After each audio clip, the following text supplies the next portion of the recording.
el siguiente punto, que es analizar ese transformador. Si los ven en la fuente van a ver que tiene el aspecto que se ve aquí en la foto. Son transformadores bastante diferentes a los que uno está acostumbrado a ver en fuentes lineales. Por empezar, los núcleos no son de hierro silicio, sino que son aleaciones de ferrite con muy poco contenido de carbono. El aspecto es de un negro mate, mucho más liviano. Son mucho más chiquitos que los transformadores lineales y básicamente están diseñados para cada fuente. Es muy difícil conseguir en el mercado un repuesto de un transformador secundario, un transformador de salida de una fuente de switching, de una fuente conmutada. Salvo que uno consiga una fuente idéntica y pueda reemplazarlo, prácticamente están hechos a medida. La noticia buena, que la probabilidad que un transformador de estos se arruine es muy baja, salvo que alguien se mande una gran macana durante la reparación. Prácticamente no presentan fallas.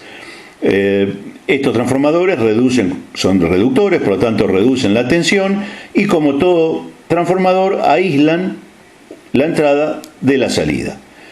¿Qué tenemos entonces? Hasta ahora tenemos la salida de una tensión baja, producto de ese transformador reductor que expliqué recién, pero que todavía se alterna de 100.000 ciclos. Por lo tanto, hay que rectificarla. ¿Cómo la rectifico? Con diodos. El punto es que acá los diodos no pueden ser diodos comunes, porque un diodo común no funciona, no rectifica, no llega a funcionar a esa frecuencia tan alta. Para eso se necesitan diodos especiales, que son diodos que funcionan a altas frecuencias como rectificadores, y son los que alguna vez comentamos, los diodos Schottky. Ahí tienen a la derecha el símbolo del diodo Schottky, muy parecido al del diodo convencional rectificador, y una foto de un diodo Schottky. De aspecto son muy parecidos a un diodo rectificador, pero son rectificadores de alta frecuencia. Un error muy común al reparar una fuente de switching es encontrar este rectificador quemado y reemplazarlo por un diodo común, y se van a encontrar que no van a tener salida. Ese diodo no va a poder rectificar. El rectificador secundario entonces convierte alterna de alta frecuencia en pulsante.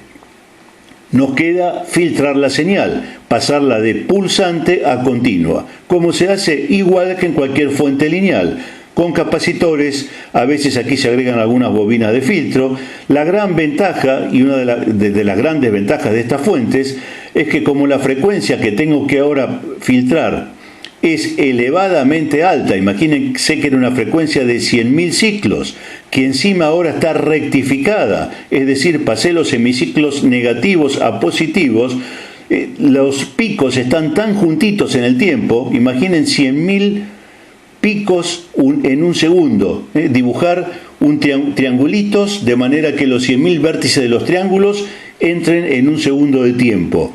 Con capacitores muy pequeños, de muy poca capacidad, de poco tamaño, muy baratos, puedo tener un filtrado excelente. Esto es lo que permiten estas fuentes, tener continuas muchísimo mejores y en definitiva con mucho menor precio que en una fuente lineal convencional. Ese filtro secundario entonces convierte la corriente pulsante de alta frecuencia en corriente continua. Queda una última etapa, que es la regulación, esa etapa de salida, que es lo que se llama retroalimentación o feedback o amplificador de error, que une la salida, es decir, toma la señal de salida, aislada eléctricamente, pasa información al circuito de entrada para hacer modificaciones en el funcionamiento del integrado de control, que es el que habilita el transistor, que es el que hace que el transformador reciba alterna de distintas frecuencias. Aquí vemos un circuito completo de la fuente, sacando obviamente el transformador de entrada, la parte esta que estamos hablando ya de salida, y vemos que la salida del transformador T1 tiene un diodo Schottky que está indicado como D2. Fíjese que incluso es tan alta la frecuencia que un solo diodo puede ser suficiente. D2 con C2 forman una fuente de media onda, pero están tan cerca los vértices de la salida que con ese capacitor C2 logra una corriente continua muy buena. Si ven a la derecha de C2, tenemos dos resistencias entre el positivo de la salida de la fuente y la masa, unas R3 y otras R4. y en el medio de las dos sale un cablecito a un circuito integrado TL431, es uno muy común usados en las fuentes, que dice ref. Ref es de referencia. ¿Qué pasa? Si la tensión de la salida, entre la salida del diodo de 2 y la tierra cambia, la tensión entre R3 y R4 también cambia. Si eso cambia, hace que ese circuito integrado TL431 mida la diferencia, mida cuánto cambió y haga que el diodo, el LED, que está dentro del rectángulo que está aquí, hace que este LED se prenda. Ese LED manda información óptica a un transistor particular que se llama fototransistor, que en lugar de manejarse por una corriente se maneja por luz y que funciona también como una llave.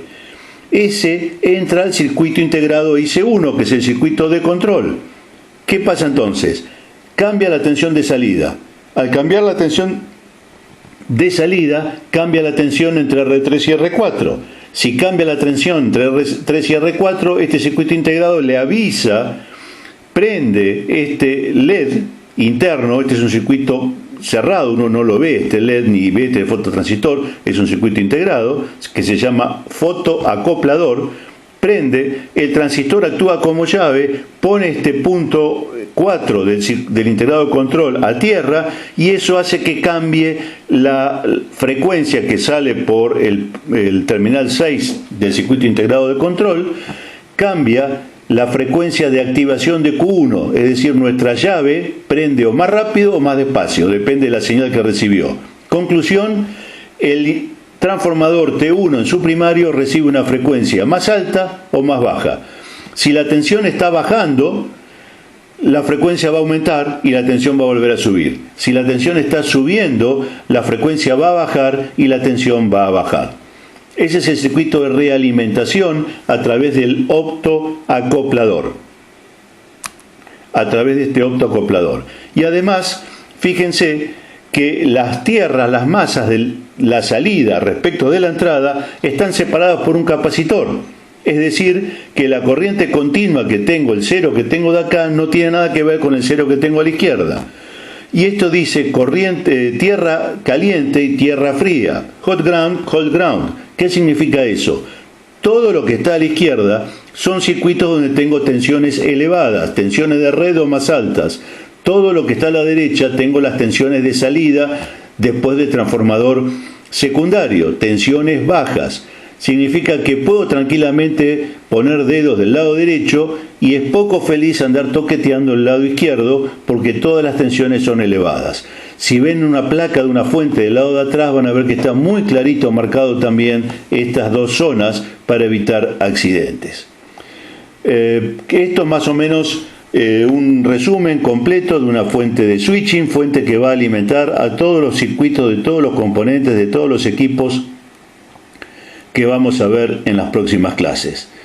Va a quedar habilitado después de que subo obviamente este video, el foro para preguntas y consultas, y el próximo jueves cualquier duda que tengan o que se presente respecto del funcionamiento de las fuentes conmutadas lo debatiremos por en la plataforma. Damos entonces por finalizado el tema fuentes y próxima entrega hablaremos de transistores en forma general.